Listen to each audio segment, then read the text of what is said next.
What's up, everybody? Welcome back to Fast Money Marion, the channel where we talk about making money online, coding, AI tools, freelancing, and building real income from your laptop.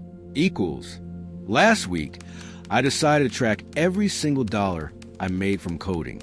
No exaggeration, no fake screenshots, just the real numbers, the real stress, and the real hustle behind working as a freelance programmer online. Today, I'm showing you exactly how much I made coding this week. Now, before we begin, let me be honest. Freelance coding isn't always glamorous. Some weeks are amazing, some weeks are slow.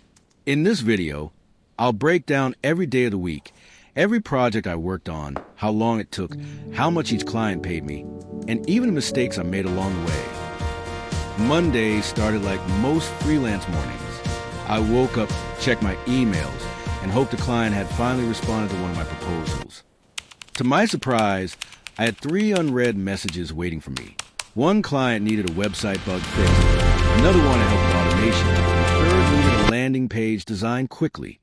I immediately accepted the website bug fix because it looked simple and fast. The client's checkout page wasn't working correctly, and customers couldn't complete payments. After investigating the code, I discovered the issue was caused by a small JavaScript error. Honestly, it only took about 40 minutes to fix. Okay, let's see what's next. After completing that project, I spent the next hour organizing my schedule because freelance work can get chaotic really fast Almost if done. you don't manage your time properly. A lot of people think coding is only about writing lines of code, but honestly, half the job is communication, deadlines, revisions, and keeping client happy. Later that afternoon, I jumped on a quick call with the automation client. He owned a small online business and wanted a script that automatically sorted customer orders into spreadsheets. I explained how I could build the automation using Python and APIs. The client loved the idea and approved a $300 budget almost immediately. I spent most of Monday evening building the automation system. It wasn't too difficult, but it required careful testing because even small mistakes could break the workflow. By midnight, I finally completed the first version. I was tired, my eyes hurt, but seeing the automation work perfectly felt incredibly satisfying. Tuesday started slower. I didn't wake up early because I had worked late the night before. That's one downside of freelancing. Sometimes your schedule becomes completely unpredictable. But when I checked my phone, I saw the automation client had already approved the project and left a 5-star review. That instantly boosted my motivation. At that point, I had already made $420, and it was only Tuesday morning. The next project was a landing page design. The client wanted a clean website for a startup product launch, and they needed it completed within 24 hours. I started by designing the layout structure. Even though I'm primarily a coder, understanding design principles makes a huge difference when building websites. For the next 6 hours, I focused completely on the landing page. Header sections, animations, responsive design, buttons, colors. Everything needed to look modern and professional. Thankfully, the client loved the first draft immediately. That almost never happens in freelance work. Usually, there are multiple revisions. They paid me $250 for the project, bringing my weekly total to $670.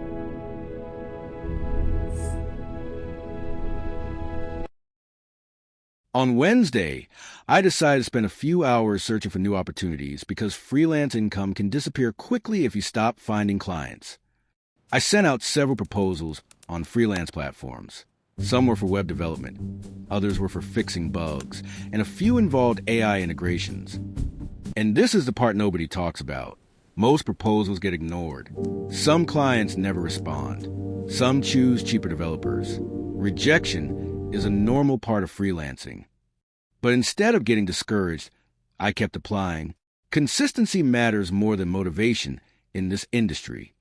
Finally, around the afternoon, I received an urgent request from a client whose website had crashed after a server update. This project was stressful because the client's business was actively losing customers while the website remained offline. I spent nearly 3 hours debugging server configurations, restoring missing files, and fixing broken dependencies.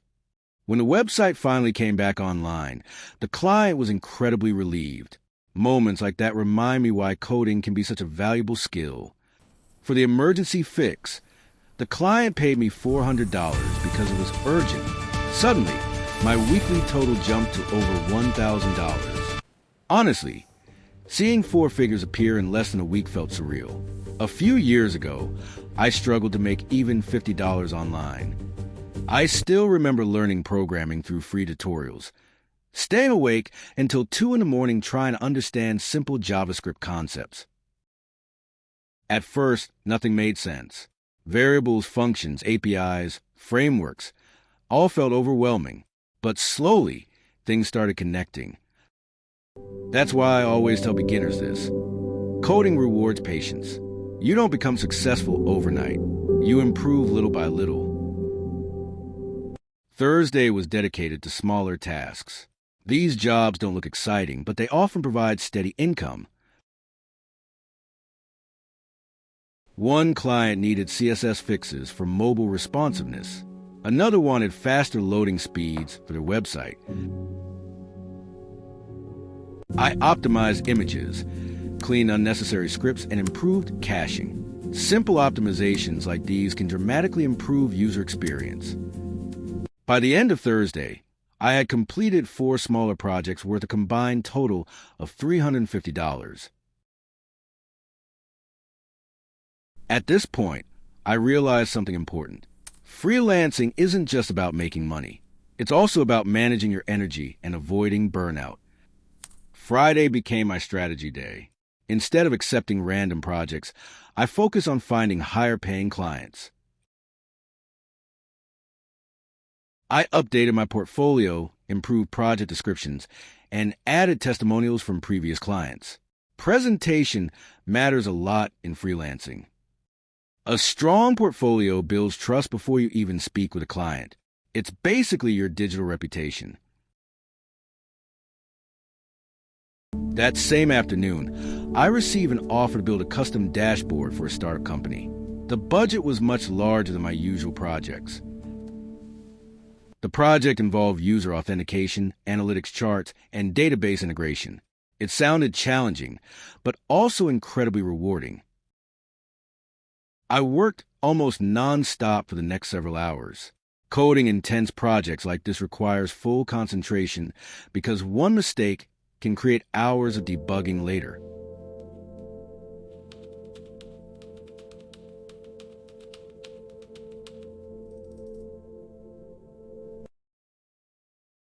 By Friday night, I had completed the first major section of the dashboard, and the client was extremely impressed with the progress.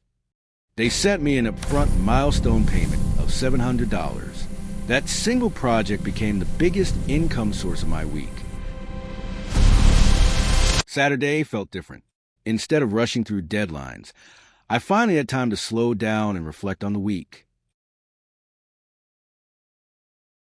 I reviewed all my earnings, tracked expenses, and analyzed where most of my income actually came from. Interestingly, emergency fixes and automation projects paid the most. Smaller website tweaks brought consistent income, but larger technical projects generated bigger profits. I also realized how important specialization is.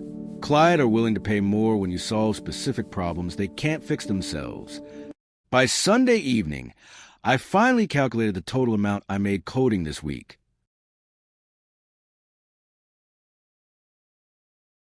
After adding every project together, my total weekly coding income reached $2,120. Now, that doesn't mean every week looks like this. Some weeks are slower, some clients disappear, some projects get delayed.